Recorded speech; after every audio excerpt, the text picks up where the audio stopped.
اہل سنت بھی سج دھج کے بیٹھے ہیں اور سبھی باراتیوں سے کہہ دو کہ جلدی چلے آئے، سبھی باراتیوں سے کہہ دو کہ جلدی چلے آئے، کیونکہ مفتی توحید عالم آج دولہا بن کے بیٹھے ہیں، کیونکہ مفتی توحید عالم آج دولہا بن کے بیٹھے ہیں۔ اور یوں کہہ دوں تو بیچا نہ ہوگا کہ اہل حق کا دلیر بیٹھا ہے، اہل حق کا دلیر بیٹھا ہے، کرنے باطل کو زیر بیٹھا ہے، اور تر رخ پر قادری چادر حجی اعلیٰ حضرت کا شیر بیٹھا ہے، اعلیٰ حضرت کا شیر بیٹھا ہے۔ ہم نے بلا تعبیر ایسے خطیب باکمال کی بارگاہ میں عریضہ پیش کر رہا ہوں جو گھنٹوں کی بات منٹوں میں بھی کہنا جانتے ہیں اور منٹوں کی بات گھنٹوں میں بھی کہنا جانتے ہیں۔ بلا تعبیر خطیب اہل سنت ناصر مسلک اعلیٰ حضرت علامہ مولانا مفتی توحید عالم صاحب قبلہ کی بارگاہ میں بڑے ادب کے ساتھ عریضہ پیش کر رہا ہوں کہ حضور والا تشریف لائے اور اپنے خطابت کے جملے سے اس سامعین کے دلوں میں اس کے نبی کا اجالا فرمائے۔ آئیے آنے والے خطیب اہل سنت سے پہلے ان کا استقبال کر لیں۔ نعرہ تکبیر، نعرہ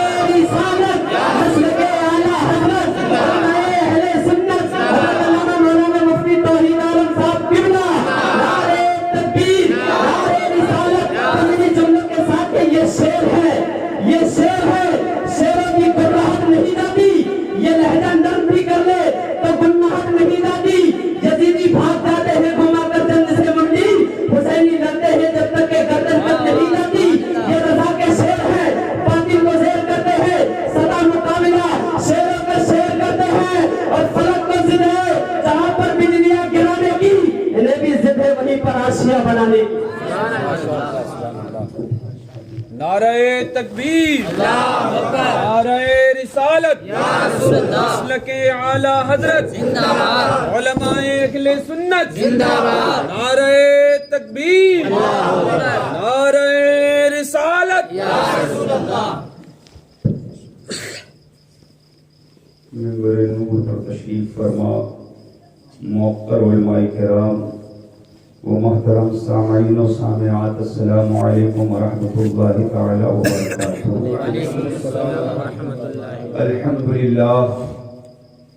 الحمد للہ رب العالمین والعاقبۃ للمتقین والصلاة والسلام علی اشرف الانبیاء والمرسلین وعلى آلہ واصحابہ اجمعین، اما بعد فقد قال الله تبارك وتعالى في القرآن المجيد والفرقان الحميد، فأعوذ بالله من الشيطان الرجيم، بسم الله الرحمن الرحيم، ياسين والقرآن الحكيم إنك لمن المرسلين۔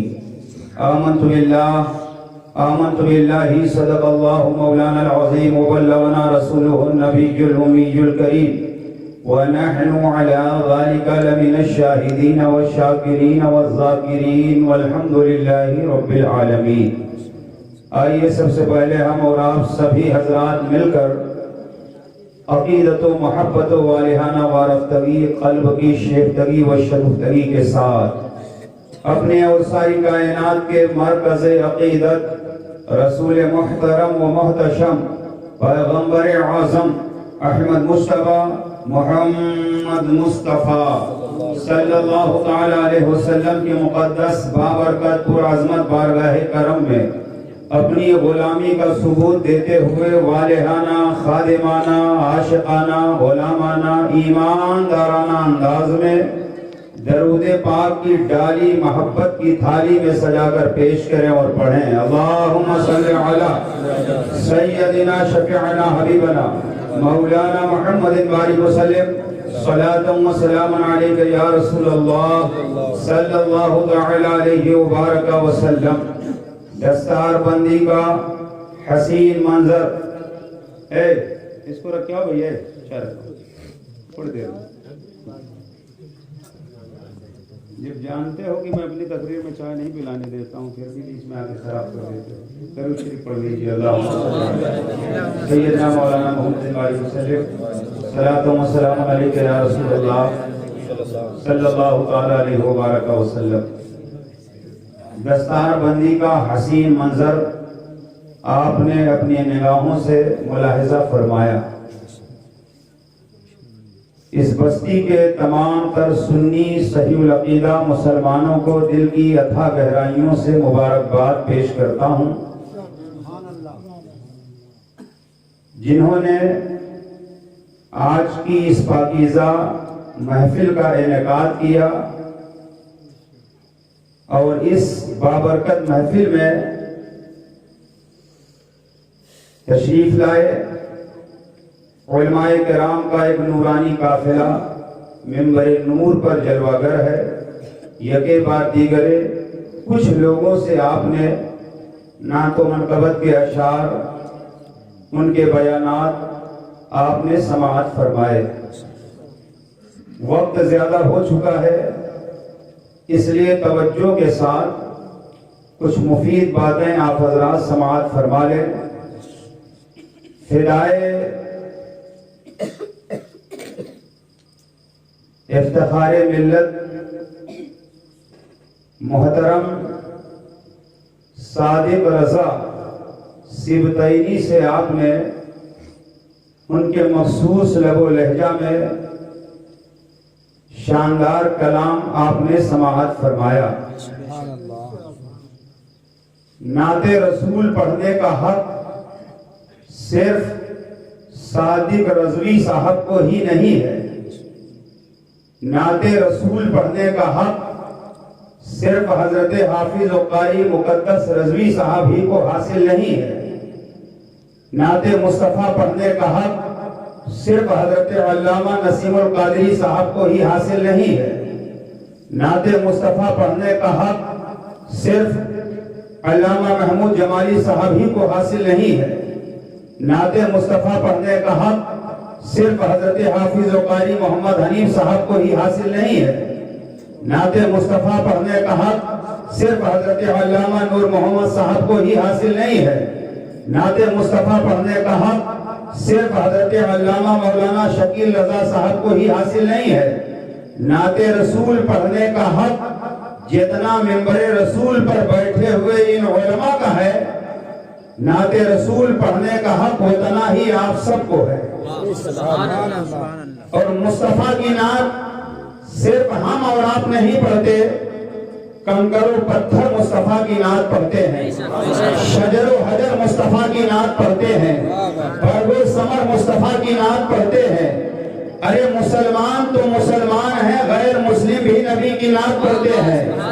اسی ہندوستان کی سرزمین پر 1923 میں بجنور کی سرزمین پر پیدا ہونے والا رام چندر کے یہاں چندر پرکاش 1923 میں بجنور کی سرزمین پر چندر پرکاش کا جنم ہوا، اور چندر پرکاش نے جب شاعری کی دنیا میں قدم رکھا تو چندر پرکاش نے قلم اٹھایا، کاغذ لیا اور گنگناتے ہوئے یہ لکھ دیا، یہ عرض مقدس ہے، یہ طیبہ کی زمین ہے، یہ عرض مقدس ہے، یہ طیبہ کی زمین ہے، جنت بھی یہی، مالک جنت بھی یہی ہے۔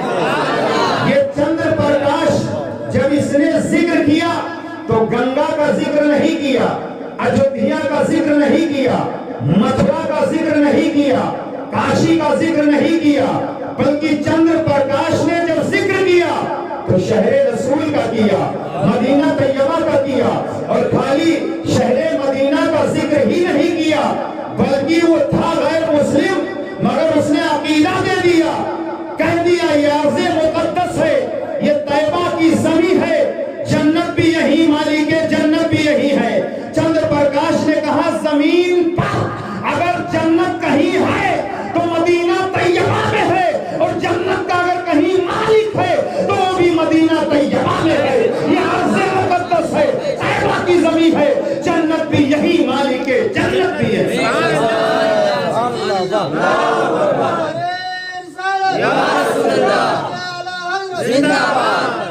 اور استاد زمن شہنشاہ سخن علامہ حسن برادر اعلیٰ حضرت، آپ نے جب قلم اٹھایا تو آپ نے لکھ دیا عجب رنگ پر ہے بہار مدینہ، عجب رنگ پر ہے بہار مدینہ کی سب جنتیں ہیں نثار مدینہ، ملائک لگاتے ہیں آنکھوں میں اپنی، شب و روز خاک مزار مدینہ۔ جنت ایک نہیں ہے، علماء کرام سے پوچھئے جنتیں ہیں آج، اور اعلیٰ حضرت کے بھائی استاد زمن فرماتے ہیں عجب رنگ پر ہے بہار مدینہ کی سب جنتیں ہیں نثار مدینہ، یعنی ساری جنتیں مدینہ طیبہ پہ قربان ہے، ساری جنتیں مدینہ طیبہ پہ نثار ہے۔ اور انہوں نے یہ ذہن میں دیا کہ ساری جنتیں مدینہ طیبہ پہ نثار ہے، اور چند پرکاش نے عقیدہ دے دیا کہ جنت بھی مدینہ میں ہے، مالک جنت بھی مدینہ میں ہے۔ اور ایک شاعر رام ایشور ناتھ الہ آبادی نے کہا دل موہ ہے ہمارا مدینے کی سیر میں، دل موہ ہے ہمارا مدینے کی سیر میں۔ گھر بیٹھے ہو رہی ہے زیارت رسول کی، گھر بیٹھے ہو رہی ہے زیارت رسول کی۔ آپ اس مجمع میں بدن اور دل دونوں حاضر کر کے اگر بیٹھیں گے تو لطف آئے گا، اور اگر آپ کا بدن یہاں حاضر ہوگا دل کہیں اور ہوگا تو آپ کو لطف نہیں آئے گا۔ توجہ فرمائیے گا حضرات، کچھ لوگ مکہ شریف کی سرزمین پر رہتے تھے، مکہ شریف میں چلتے تھے، مکہ شریف میں اٹھتے تھے، مکہ شریف میں کھاتے تھے، مکہ شریف میں بولتے تھے، مکہ شریف میں پیتے تھے، رہتے تھے مکہ شریف میں، مگر دل مکے سے دور تھا تو دنیا نے انہیں ابو جہل کہا، ابو لہب کہا، عتبہ کہا، شیبہ کہا، اور ہمیں سے کرن کی سرزمین پر رہتے تھے، اٹھتے تھے، بیٹھتے تھے، کھاتے تھے، سوتے تھے، جاگتے تھے، رہتے تھے مکہ المکرمہ سے دور، مگر دل تھا مصطفیٰ کے حضور۔ تو ویسے کرنی کا حال یہ تھا کہ آپ تابعین میں شمار ہو گئے۔ پتہ چلا اگر دل اور بدن دونوں حاضر ہوگا تو بات بنے گی، اور اگر آپ کا دل کہیں اور ہوگا اور بدن یہاں ہوگا تب پھر آپ کو لطف نہیں آئے گا، اس لیے کہ پورے بدن میں آنکھیں اللہ کی نعمت، ہاتھ اللہ کی نعمت، کان اللہ کی نعمت، زبان اللہ کی نعمت، پیر اللہ کی نعمت، لیکن اگر ایک ہاتھ نہ ہو آدمی زندہ رہے گا، اگر ایک پیر نہ ہو آدمی زندہ رہے گا، اگر آنکھوں کی بینائی چلی جائے آدمی زندہ رہے گا، کانوں کی سماعت چلی جائے آدمی زندہ رہے گا، اگر دونوں ہاتھ کاٹ لیے جائیں آدمی زندہ رہ سکتا ہے، دونوں پیر کٹ جائیں آدمی زندہ رہ سکتا ہے، لیکن اگر بدن سے سر الگ کر دیا جائے آدمی زندہ نہیں رہے گا۔ اگر آدمی کے ہاتھ بھی سلامت ہو، پیر بھی سلامت ہو، آنکھیں بھی سلامت ہو، کان بھی سلامت ہو، دماغ بھی سلامت ہو، چہرہ بھی سلامت ہو، سر بھی سلامت ہو، اور دل مردہ ہو جائے تب بھی آدمی زندہ نہیں رہے گا۔ پتہ چلا بدن کے سارے اعضاء پر ان دونوں اعضاء کو حاکمیت کا درجہ حاصل ہے۔ حضرات یہ سارے بدن کے اعضاء اللہ کی نعمتیں ہیں، لیکن سر کا ایک اپنا الگ مقام ہے، دل کا ایک اپنا الگ مقام ہے۔ پورے بدن کے اعضاء میں سر کا ایک الگ مقام، دل کا ایک الگ مقام، اعضائے بدن میں دو کا مقام بہت بڑا، ایک سر ہے اور دوسرا دل ہے، اور پوری کائنات میں دو بارگاہ بہت بڑی، ایک خدا کی بارگاہ ہے، ایک مصطفیٰ کی بارگاہ ہے، اور پورے اعضائے بدن میں سر کا مقام بلند، دل کا مقام بلند، پوری کائنات میں دو کی بارگاہ سب سے بڑی، ایک خدا کی بارگاہ، دوسرے مصطفیٰ کی بارگاہ، لہذا یہ سر جھکے تو خدا کی بارگاہ میں، اور یہ دل جھکے تو مصطفیٰ کی بارگاہ میں۔